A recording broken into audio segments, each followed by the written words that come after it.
कई बार आप पे आरोप लगे हैं कि आपका जो मॉडल है चुनाव जीतने का वो ये है कि फ्री बिजली, फ्री पानी।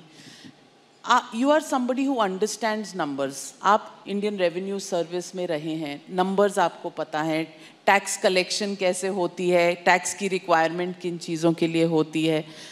क्या ये फ्री के जो पॉपुलिस्ट बांटने की इलेक्शंस के दौरान जो ये एक आदत सी पॉलिटिकल पार्टीज़ में बन गई है, क्या ये लॉन्ग टर्म सस्टेनेबल है?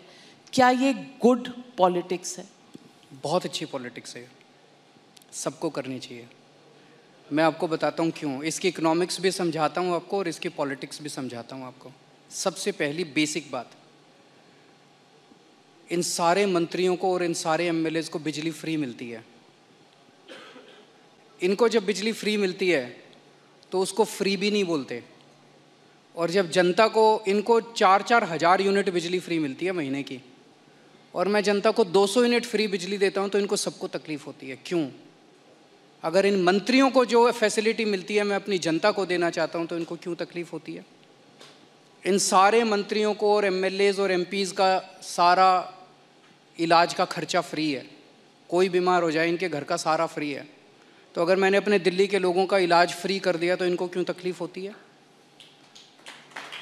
जो जो चीज़ें इन मंत्रियों को और इन संतरियों को मिलती है मैं अपने लोगों को देना चाहता हूँ। नंबर 1, फ्री पेट्रोल भी दिलवा दीजिए। हाँ, फ्री पेट्रोल भी दिलवा दीजिए। सबको चाहिए, करेंगे। एमएलएज को भी मिलती है। दूसरी चीज़, अगर मैं, एक समय था जब मैंने सुना था कि राजनीति के अंदर एक समय था जब फ्री बांटते थे, और फ्री बांटने का पैसा कहाँ से आता था? सरकार लोन लेती थी और लोन लेके उस पैसे से फ्री बांटते थे। That is not good economics. अगर मैं, आपके पास जो पैसा है उस पैसे से, उसमें आपके टैक्स नहीं बढ़ा रहा, टैक्स उतने ही है, मैं घाटे में नहीं। आज दिल्ली सरकार पूरे देश में अकेली सरकार है जो फ़ायदे में चल रही है, घाटे में नहीं चल रही। सीएजी की रिपोर्ट है 2019 की, उस रिपोर्ट में लिखा है हमारी सरकार बनने के पहले दिल्ली सरकार घाटे में चलती थी। हमारी सरकार बनने से तब से लेके आज तक दिल्ली सरकार अकेली सरकार है पूरे देश के अंदर जो फ़ायदे में चल रही है।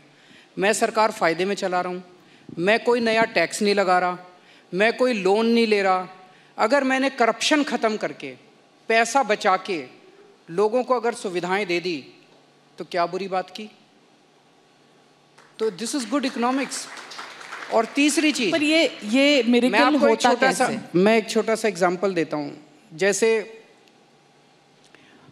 ये फ्री दवाइयों वाला कैसे सिलसिला चालू हुआ, ये बड़ा इंटरेस्टिंग है। हमने एक फ्लाईओवर बनवाया, उस फ्लाईओवर की 325 करोड़ रुपए की एस्टिमेटेड कॉस्ट थी, वो शायद 200-250 करोड़ रुपए में बन गया, तो 125-150 करोड़ रुपए उसमें बच गए। कैबिनेट मीटिंग चल रही थी, हम लोग डिस्कस कर रहे थे, तो पता चला कि ये 125-150 करोड़ रुपए बच गए। सो मैंने उनसे पूछा, हेल्थ मिनिस्टर से, मैंने कहा मान लो हम दिल्ली के लोगों की सारी दवाइयाँ फ्री करना चाहें, हम ये डिस्कस कर रहे थे इस पैसे को कहाँ इस्तेमाल करें। तो मैंने कहा अगर हम सबका इलाज फ्री करना चाहें तो कितना खर्चा आएगा? So after 2-3 days they got back to me, they said 300-350 crore. So मैंने कहा ठीक है, इतना तो हम फ्लाईओवर बनाने में ही बचा लेंगे, इतना का पैसा। तो अगर मैंने फ्लाईओवर बचा के लोगों का इलाज फ्री कर दिया तो क्या बुराई है? मैंने सुना था कि एक मुख्यमंत्री हैं शायद गुजरात के, उन्होंने अपने लिए एक जहाज़ खरीदा 190 करोड़ रुपए का। मैंने लिए अपने जहाज़ नहीं खरीदा, मैंने दिल्ली की सारी अपनी माँ बहनों का डीटीसी बसों में किराया मुफ्त कर दिया, 150 करोड़ का खर्चा आया। बताओ क्या बुराई है?